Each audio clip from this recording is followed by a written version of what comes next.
Perkenalkan, kami dari kelompok 1 mata kuliah IF 450 Human Computer Interaction. Hari ini kami akan mempresentasikan dan mendemokan prototipe yang sudah kami buat. Perkenalkan, nama saya Ivan dan Nathanael Powira. Saya Bagus Kuncoro Adiwono. Saya Christopher Giswara Leandro Sandia Jati. Saya Kevin Mikael. Saya Brandon Viso. Saya Christian Suretemaja. Jadi ya pertama-tama ini untuk halaman utama kita. Bagian navbar sudah dibuat sedemikian rupa agar responsif seperti ketika kita mengarahkan kursornya di sini akan terjadi hover warnanya berubah-ubah. Lalu ketika kita menekan tombol login, kita akan dibawa ke halaman login. Di sini kita bisa masukkan nama pengguna dan juga password. Atau jika kita belum punya akun, kita bisa masuk ke bagian sign up. Di sini daftar akun. Di sini juga bertambah opsi untuk menambahkan email. Lalu misalnya kita sudah menambahkan semuanya, kita daftar atau login, maka akan muncul animasi seperti memproses seperti ini. Setelah itu kita akan dibawa kembali ke halaman utama. Nah, di halaman utama ini kita akan ditampilkan sebuah GIF yang slide in seperti ini yang menampilkan beberapa informasi-informasi tentang PPIPB. Lalu di bagian sini ada layanan klarifikasi. Lalu juga ada info tentang moratorium hutan alam primer dan juga lahan gambut. Lalu juga di sini terlihat data dari perkembangan luas PPIPB. Lalu juga ada informasi lainnya seperti bajai area, pengajuan klarifikasi, dan juga munculnya berita terkini di bagian beranda. Oke, sekarang kita akan memasuki pada layanan klarifikasi di mana ini kita akan memasuki bagian informasi pengembangan layanan.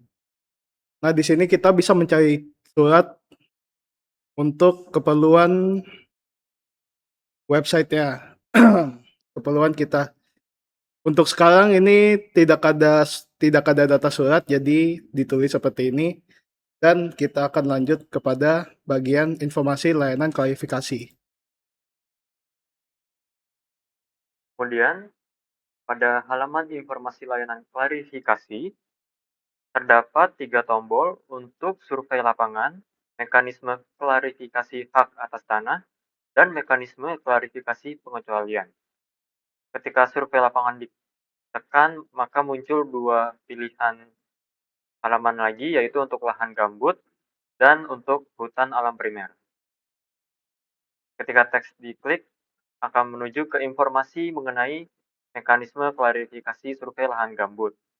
Terdapat judul dan teks body yang berbeda, lalu di bawahnya terdapat button link untuk menuju ke halaman lainnya, yaitu untuk mekanisme klarifikasi hak atas tanah dan untuk mekanisme klarifikasi pengecualian.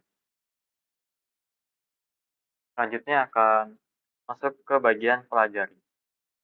Selanjutnya kita akan masuk ke halaman atau menu pelajari.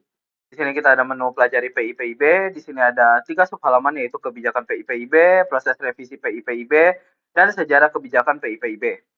Di sini ketika kita masuk dan menekan tombol kebijakan PIPIB, di sini ada kategori PIPIB yang bisa kita pelajari yaitu ada PIPIB primer, PIPIB kawasan, dan PIPIB gambut. Di sini kita juga bisa mendapatkan informasi seputar kebijakan PIPIB. Selanjutnya kita akan kembali lagi ke proses revisi PIPIB ke halaman pelajari tadi. Di sini kita bisa melihat timeline soal revisi PIPIB yang dilakukan setiap 6 bulan sekali.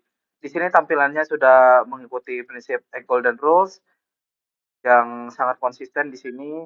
Di sini juga pastinya sangat informatif karena membantu setiap masyarakat untuk mendapatkan informasi. Selanjutnya di bagian sejarah kebijakan PIPIB, di sini ada timeline tentang sejarah kebijakan PIPIB dengan animasi yang menarik. Sekarang kita memasuki bagian perkembangan kebijakan PIP-PIB. Di sini dapat dilihat bahwa ada bagian aktif dan asif. Dan di sini kita bisa memfilter bagian asif. Bisa dilihat di sini bahwa ini bagian asif. Kemudian bagian aktif, ini difilter bagian aktif.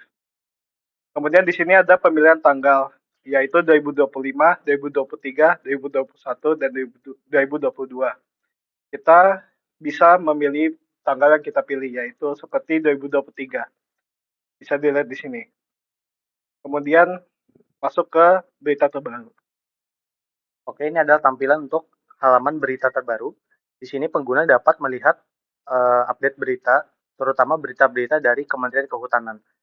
Ini terdapat sejumlah berita yang disusun secara card, dan di atasnya juga terdapat sebuah header yang merupakan berita paling populer pada saat ini. Baik, sekarang kita akan masuk ke bagian pelajari. Yang keempat itu ada menu FAQ, yang dimana menu ini tuh berupa hal-hal apa sih yang kita bisa tahu tentang pelayanan dari PIB.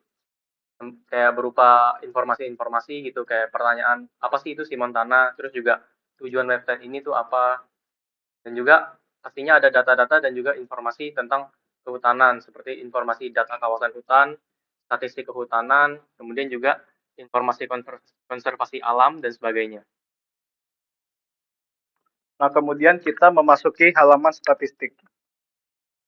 Pada statistik ini bisa dilihat bahwa ada persentase penutupan hutan di 2024.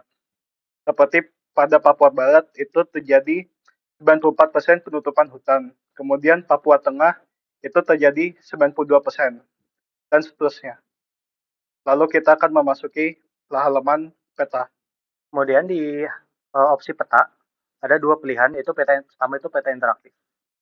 Jadi peta interaktif ini gunanya adalah supaya pengguna itu dapat menyusuri dan memberikan pengguna itu tipe interaksi berupa exploring, di mana pengguna dapat mengeksplorasi seluruh Indonesia menggunakan peta. Jadi misalnya kita mau lihat info mengenai kehutanan di Papua, maka pengguna dapat zoom lalu meng-scroll ke daerah Papua. Oke, selanjutnya untuk halaman peta cetak. Jadi halaman ini gunanya adalah supaya pengguna dapat mencari informasi berupa misalkan dokumen mengenai kehutanan di Indonesia. Di sini terdapat search bar dan yang diletakkan di dalam sebuah header. Kemudian hasil dari pencarian akan ditambahkan dalam bentuk card. Baik, selanjutnya kita ke menu terakhir, yaitu di section unduhan. Di section unduhan kita bisa ngelihat untuk dokumen, peraturan, pedoman, dan juga panduan terkait pengelolaan kawasan hutan. Salah satunya di sini ada berupa panduan teknis Sistem Informasi Simontana PPIB. Kemudian juga masih juga terdapat ada formulir permohonan izin pemanfaatan hutan. Kita bisa melihat dokumennya di sini terdapat mulai dari tanggalnya, kemudian juga ada regulasi-regulasi, serta ada sekalian sama PDF-nya. Sekian demonstrasi dari kami. Terima kasih.